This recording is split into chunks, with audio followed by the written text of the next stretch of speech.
My name is Princess Bashir Olatoye. I'm a chef, a restaurateur, a hospitality and tourism consultant, a cookbook author, and a mother, amongst all other things. I'm also a serial entrepreneur. Culinary industry is vast. It's vast. There are millions of jobs in the hospitality and tourism industry. Which one of it is culinary? And I have passion for culinary, and I've had passion for culinary since I was very, very young. And my father of blessed memory encouraged me immensely on it.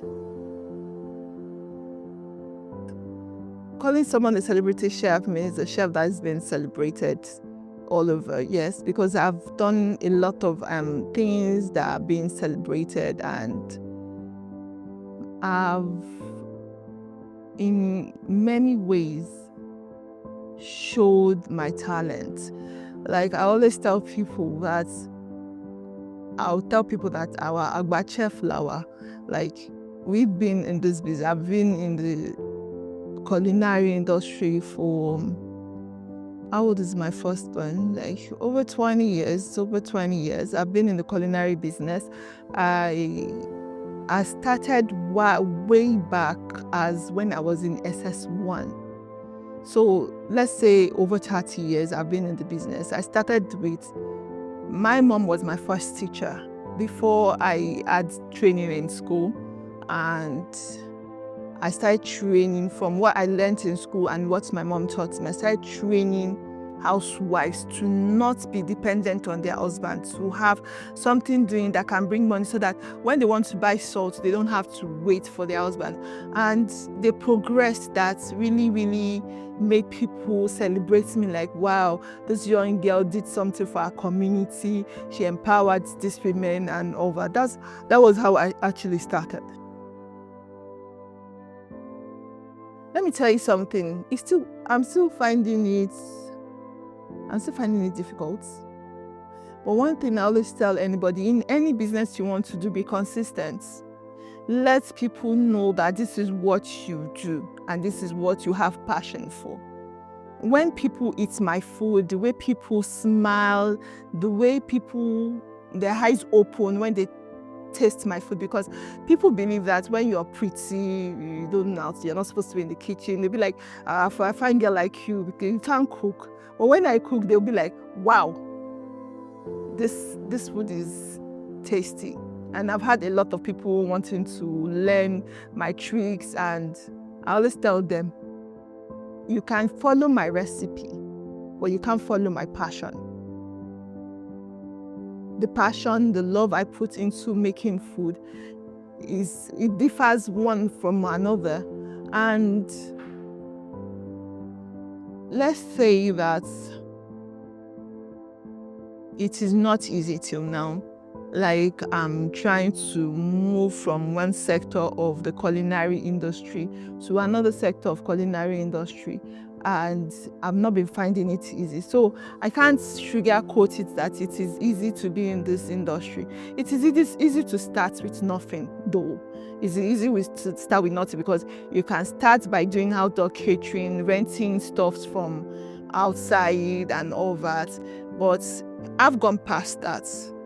I've gone from outdoor catering, and if you want stability in your business, you need to sit down, think, and rebrand. And that is the point in which I am now. Like, people are really not seeing me in the culinary industry because I'm doing something behind the scenes. I'm trying to build something that is going to stand the test of time, that doesn't need me to be there, because I know that I'm getting over, and I need something that will be providing income, steady income for me, even if I'm not there. In every business, if you don't have passion for it, you will turn back in the middle of the road. So whatever business you want to dabble into, you need to have passion for it.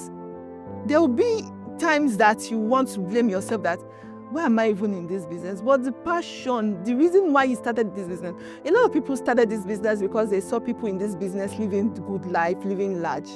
I started the business because I liked the way I feel when people compliment my food, when they eat my food. Do you get? Everybody has different reasons for being in this business. I am in this business for a reason that cannot be explained to anybody, but can be felt by only me. And that is the reason. That reason is what pushes me, because I want people to have good meal. I want people to have affordable meal, good, healthy meal, and not boring. Food doesn't have to be boring for it to be healthy and all that. Those are the passions that drive me to do what I do every day. My first cookery book is called My Little Cookery Book. The next one is already finished, but the project we are working on now is what is delaying us for publishing the second book. In the second book, you will find the stories of my tender age, all my stories with food. I was, as a child, I was a picky eater. I did not like eating. My mom always forced me to eat. My dad would cane me to eat. My aunties would be crying, "Oh, you there, Joe," stuff like that. But I found out the reason why I do not like eating is because I like eating what I make. And there are many kids that are like me, that are picky eater. It's not because they do not like to eat. It's because they have God-given talent, but they needed a push. So I needed to write a book to introduce children to culinary, to introduce children to the kitchen, and to let parents know that the kitchen is not meant for the female child alone. It's also meant for the male child. In the culinary industry, we find more male chefs than female chefs. There are many male chefs in this industry worldwide that are successful, that we hardly find female, because most females, they are chefs in their houses, they cook at home for their husbands and all that. But for us to be able to train children, make children have a choice, a thinking choice that, I can be a chef when I grow up. I want to be a chef when I grow up because I like to cook. And I know a lot of people that were able to get my book, they tell me that, my son starts making breakfast for us for weekends. I have some of my friends that their sons make them pancakes, cookie for weekends for breakfast, so that, mommy, I'm doing it from the book you bought for me, Those are the things that makes an author like me happy and impressed that, okay, dream achieved. It hasn't reached enough people. I see some of my tricks being used online on some blogs, but nobody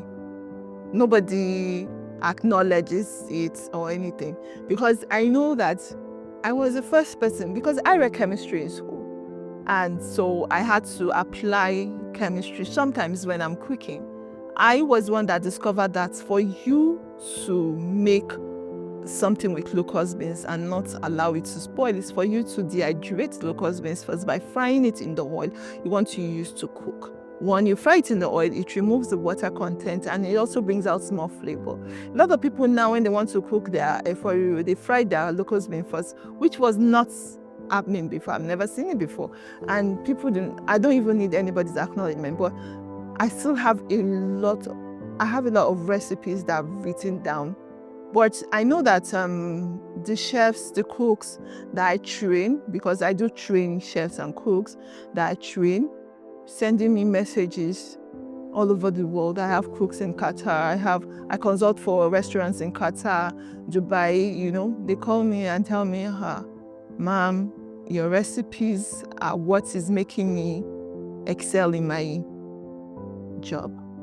Because sometimes I just come up with recipes that are not in the book. Like we can be in the kitchen now and a customer come. I enjoyed the most when I was working in a hotel. Being an hotel chef makes me practice all part of my culinary strength, because it's not all culinary chefs that can bake and cook at the same time. I used to have a pastry school before, before I now went into real culinary. So it's rare for you to see a chef that can bake, make desserts, and also make normal meals.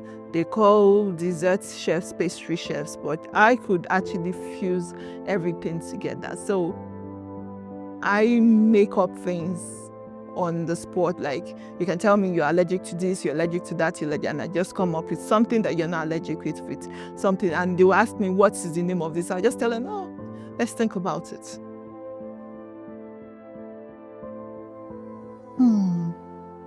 You know, sometimes when I want to give up, I remember the Frenchman that came into my restaurant, and I wasn't around in the kitchen. I was resting, because sometimes running restaurants, you can be awake for 72 hours. So at that particular time, I was tired. I had migraines, so I had to go sleep. And they said the Frenchman was in the restaurant. He said he wanted a burger. They gave him a burger with a patty. And he said he didn't like it. Then I came to wake me up. I went down. I was a bit better. I went down. I said, what does he want? He said he wants a very good burger. I said, what, can you give me like 20 minutes? He said, yes, you can wait 20 minutes. And after the 20 minutes, I presented him a burger, and he told me that even in Italy, he hasn't tasted a burger that tasty. And whenever I want to quit, I remember this Frenchman. I didn't even ask for his name. I can't, but I always remember the joy in his eyes when he ate my burger. He said he hasn't eaten a burger this sweet in his life. And that keeps me going. There's a Yoruba adage that says that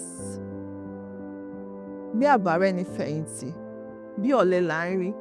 It is not easy. So I'm not here to sugarcoat it for you that it is easy. This is going to be a reality check. But one thing I would advise you is believe in yourself. Believe in yourself, and let nothing stop you. The passion you have is what will drive your business and what will drive your dreams. People will tell you that your dreams are tall. They've told me that my dreams are too big. But I believe that my dreams being big is that what made me who I am today. People will undermine your dream. People will undermine you, but you need to be focused. But remember one thing that people do not remember every time. Many roads leads to a destination.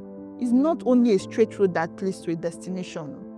You can be going to Ifakoijaye, and you can take a lot of routes to get to Ifakoijaye. Not one route gets to Ifakoijaye. If you understand what I'm talking about, let me make it simpler. Like now, let's say between island and mainland. It's not only one way that will take you from island to mainland. If you're not passing through Third Mainland Bridge, you can pass through Eko Bridge. And if you don't want to pass Eko Bridge or Third Mainland, you go and take ferry, pass through Ikodurodu, you shall reach mainland.